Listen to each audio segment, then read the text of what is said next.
everyone, this is Ayushi and today in this video I am going to talk about API score. API score stands for Academic Performance Indicator. API score बहुत important है अगर आप बनना चाहते हैं assistant professor, क्योंकि जब हम अप्लाई करते हैं असिस्टेंट प्रोफेसर बनने के लिए तो एक चीज़ जो चेक की जाती है सबसे पहले वो है आपका API score. Academic performance indicator बनता है आपके ग्रेजुएशन के, पोस्ट ग्रेजुएशन के मार्क्स, साथ ही साथ आपने अगर पीएचडी की है तो उसके कुछ मार्क्स होते हैं, आपके कितने रिसर्च पब्लिकेशंस हैं उनके मार्क्स होते हैं, टीचिंग एक्सपीरियंस आपका कितना है उसके मार्क्स होंगे, एंड आपने नेट क्वालिफाई किया है या जेआरएफ क्वालिफाई किया है तो उसके भी कुछ मार्क्स हैं जो आपको दिए जाते हैं, और ये ओवरऑल मिलके आपका जो है पूरा का पूरा एपीआई स्कोर बनाते हैं।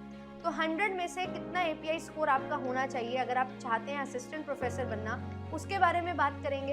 एंड साथ ही साथ हम चीज़ों को डिस्कस करते हुए चलेंगे कि अगर आपका एकेडमिक परफॉर्मेंस इंडिकेटर अच्छा होगा तो क्या अपॉर्चुनिटीज़ आपके लिए होंगी, एंड अगर आपने एकेडमिक परफॉर्मेंस इंडिकेटर आपका इतना अच्छा नहीं है या आपने पब्लिकेशन नहीं की है, आपका टीचिंग एक्सपीरियंस नहीं है, आपके पास पीएचडी नहीं है, तो क्या दिक्कत हो सकती है और क्या स्टिल तब भी आपको चांस मिल सकता है, उसके बारे में भी हम बात करते हुए चलेंगे। तो चलिए वीडियो को स्टार्ट करते हैं। आई होप आपने लाइक एंड शेयर सेशन को कर दिया होगा, एंड यस ये वीडियो को अंत तक देखिएगा, आपको बहुत सारी चीज़ें सीखने जानने को मिलने वाली हैं, और क्यों नेट एग्जामिनेशन और जेआरएफ को क्वालिफाई कर लेना अच्छा हो जाता है, आपका एपीआई स्कोर इससे बढ़ सकता है, वो भी हम बात करते हुए चलने वाले हैं। तो चलिए वीडियो को स्टार्ट करते हैं। अगर आप फर्स्ट टाइम मुझे देख रहे हैं, मेरा नाम आयुषी है, आपके लिए पेपर 1 एंड पेपर 2 कॉमर्स की क्लासेस लेके आती हूँ, तो आप लोग मुझे ज्वाइन कर सकते हैं, रेगुलर क्लासेस में आप लोग आ सकते हैं, जिससे आपकी कंप्लीट तैयारी होने वाली है पेपर 1 एंड पेपर 2 कॉमर्स की।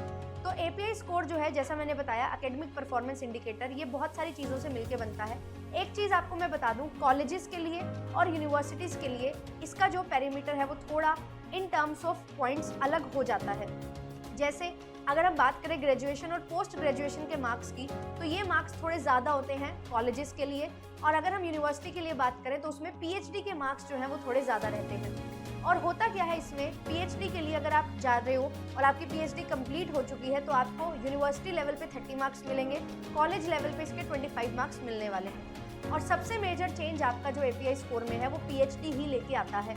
तो अगर आप सोच रहे हो कि हमारे पास ये एक एडवांटेज है कि मिनिमम एलिजिबिलिटी नेट है, तो हम नेट क्वालिफाई करके ही परमानेंट जॉब ले सकते हैं, अच्छी जॉब ले सकते हैं, रेप्यूटेड कॉलेजेस इंस्टीट्यूट में पढ़ा सकते हैं, तो यहाँ पे एक जो है बहुत बड़ा हर्डल आपके सामने आता है।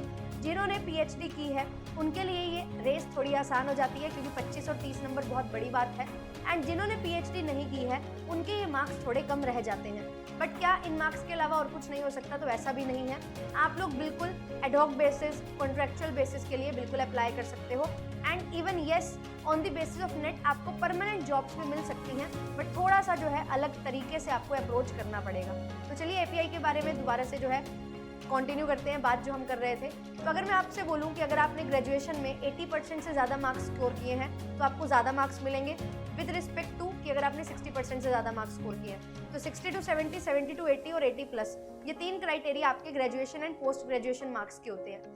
फिर नेट अगर आपने किया है तो ओनली 5 मार्क्स आपको मिलेंगे, नेट प्लस जेआरएफ किया है तो 7 मार्क्स आपको मिलते हैं, कॉलेज में इसके 10 मार्क्स आपको मिलते हैं, ओनली नेट के 7 मार्क्स मिलते हैं। फिर आपको 2 नंबर दिए जाते हैं एक रिसर्च पेपर पब्लिकेशन के, तो मैक्सिमम आपको 10 मार्क्स मिल सकते हैं, यानी कि अगर आपने 5 पब्लिकेशन करवाई हैं तो 10 मार्क्स आपको मिल जाएंगे, 2 marks for each paper. And अगर आपका टीचिंग एक्सपीरियंस है तो 1 साल के एक्सपीरियंस के आपको 2 पॉइंट्स मिलते हैं, और मैक्सिमम पॉइंट्स आपको यहाँ पे 10 मिल सकते हैं। तो अगर आपने टीचिंग एक्सपीरियंस लिया है कॉलेजेस में, ऑब्वियसली अगर आप कॉलेज, यूनिवर्सिटी, हायर एजुकेशन में जा रहे हो तो कॉलेज का ही टीचिंग एक्सपीरियंस काउंट होगा, तो 2 पॉइंट्स आपको मिलने वाले हैं 1 ईयर के लिए।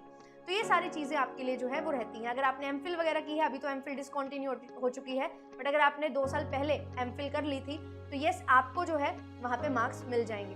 तो ये पूरा का पूरा जो है एपीआई क्राइटेरिया रहता है। और जब आप जाते हो एग्जामिनेशन के लिए या आप जा रहे हैं डायरेक्ट इंटरव्यू में, तो आपका इंटरव्यू होगा, बट उससे पहले जो है आपका एपीआई स्कोर भी देखा जाएगा। अगर आपने एपीआई स्कोर जो है वो अच्छा मेंटेन किया है, आपका इंटरव्यू जो है 2 लोगों का बिल्कुल सेम एक जैसा हुआ है, तो जिसका एपीआई स्कोर ज़्यादा होगा उसको वहाँ पे चांस मिलने वाला है। बट अगर आपने पीएचडी नहीं की है, आप एनरोल्ड हो, तो भी आपको एडवांटेज मिल जाता है, क्योंकि ऑब्वियसली अगर आप एनरोल हो चुके हो तो पीएचडी आप करोगे ही, हो ही जाएगी पीएचडी, तो उस बेनिफिट पे आपको जो है अलाउ कर दिया जाता है। इनकेस आपकी पीएचडी नहीं है बट आपने इंटरव्यू में अच्छा परफॉर्म किया, आपकी कंसेप्चुअल क्लैरिटी अच्छी, आपका डेमो जो है वो अच्छा था, तो उस बेसिस पे आपको सिलेक्ट कर लिया जाता है। And there are some universities और कॉलेजेस जहाँ पे आपको परमानेंट जॉब भी मिल जाती है just on the basis of NET. वो कैसे? तो आपको उन कॉलेजेस में अप्रोच करना पड़ता है, अप्लाई करना पड़ता है कि मैं ये सर्विसेज, ये सब्जेक्ट पढ़ाने के लिए रेडी हूँ, आपके कॉलेज में वैकेंसी होगी तो मुझे ज़रूर आप लोग जो है कनेक्ट कर सकते हैं। तो इस बेसिस पे आपको बार बार जो है रिमाइंडर देना पड़ता है, अप्लाई करते हो आप लोग, अप्रोच करते हो, जिससे एक पर्टिकुलर कैंडिडेट जब रेगुलर आप जा रहे हो किसी यूनिवर्सिटी में अप्लाई कर रहे हो, कॉलेज में अप्लाई कर रहे हो, तो वो लोग भी आपको कंसीडर करते हैं and on the basis of interview आपको सेलेक्ट कर लिया जाता है। तो yes, on the basis of net only भी आपको परमानेंट असिस्टेंट प्रोफेसर की जॉब मिल सकती है। बट अगर आपको चाहिए उस जॉब में प्रमोशन, तो प्रमोशन के लिए पीएचडी रिक्वायर्ड है। नंबर ऑफ पेपर्स आपके पास होने चाहिए जो रिक्वायर्ड होते हैं। कैटेगरी भी आपके लिए मेंशन होती है कि किस कैटेगरी के पेपर जो है वो रिक्वायर्ड हैं। उस बेसिस पे ही आप लोग जो है असिस्टेंट प्रोफेसर के लिए आगे अप्लाई करोगे, एसोसिएट प्रोफेसर के लिए अप्लाई करोगे, देन उसके बाद प्रोफेसर के लिए अप्लाई करोगे, फिर उसके बाद जो है आप आगे बढ़ते रहते हो, आपकी ग्रोथ होती रहती है। तो सबसे इंपॉर्टेंट चीज़ है, नेट तो क्वालिफाई आपने कर लिया है, जेआरएफ करो, 2-3 मार्क्स और ज़्यादा मिलेंगे एंड इसके साथ साथ पीएचडी में एनरोल होना आपके लिए बहुत ज़्यादा ज़रूरी हो जाता है। करियर ग्रोथ आपको पीएचडी से ही मिलने वाली है एकेडमिक अरीना में। तो आई होप कि आप एपीआई स्कोर का इंपॉर्टेंस जो है वो समझ गए होंगे। एंड अगर आपको लगता है कि यस मुझे अच्छे से पढ़ाई करनी है, अपना एपीआई इंप्रूव करना है, तो आप लोग हमारे साथ ज्वाइन कर सकते हैं। नेट जेआरएफ अच्छे से क्लियर कर सकते हैं अच्छे मार्क्स के साथ, और अच्छा पीएचडी गाइडेंस आपको यहाँ पे मिलने वाला है कंप्लीट पेपर 1 पेपर 2 के साथ, सो दैट आप जब भी अपना एग्जामिनेशन क्वालिफाई कर लें उसके बाद आपके पास एक प्रॉपर डायरेक्शन हो कि कैसे क्या करना है। तो complete PhD guidance, complete UGC net की तैयारी आपको करवाई जा रही है जेआरएफ अड्डा चैनल पे और कॉमर्स स्पॉटलाइट बाय जेआरएफ अड्डा चैनल पे। एंड आप लोग जो है एप्लीकेशन को डाउनलोड कर सकते हो। जेआरएफ अड्डा एप्लीकेशन पे आपको कंप्लीट कोर्सेज मिल जाते हैं एंड अभी फिलहाल जो है 10% का डिस्काउंट भी आपके लिए है क्योंकि राखी है, तो आप लोग ज्वाइन कर सकते हैं एंड अपना सिलेक्शन जो है वो इंश्योर कर सकते हैं। मेरी रेगुलर क्लासेस आपके लिए चल रही हैं, 12 बजे का टाइम रहता है, आप लोग ज्वाइन कर सकते हैं। और yes, all the very best, अच्छे से पढ़ते रहो। कोई भी आपके कंसर्न है आप कमेंट सेक्शन में लिख सकते हो, मैं वहाँ पे रिप्लाई करने का ज़रूर आपको जो है ट्राई करूँगी। एंड येस, हम अच्छे से जो है चीज़ों को पढ़ते हुए समझते हुए चल रहे हैं, तो आप लोग इस लीग में हमारे साथ ज्वाइन कर सकते हो एंड अपना जो ड्रीम है असिस्टेंट प्रोफेसर बनने का, आगे टीचिंग में कुछ कंट्रीब्यूट करने का, वो बिल्कुल पूरा कर सकते हैं। Thank you so much. Channel को सब्सक्राइब कर लीजिएगा। मिलेंगे आपसे नेक्स्ट सेशन में।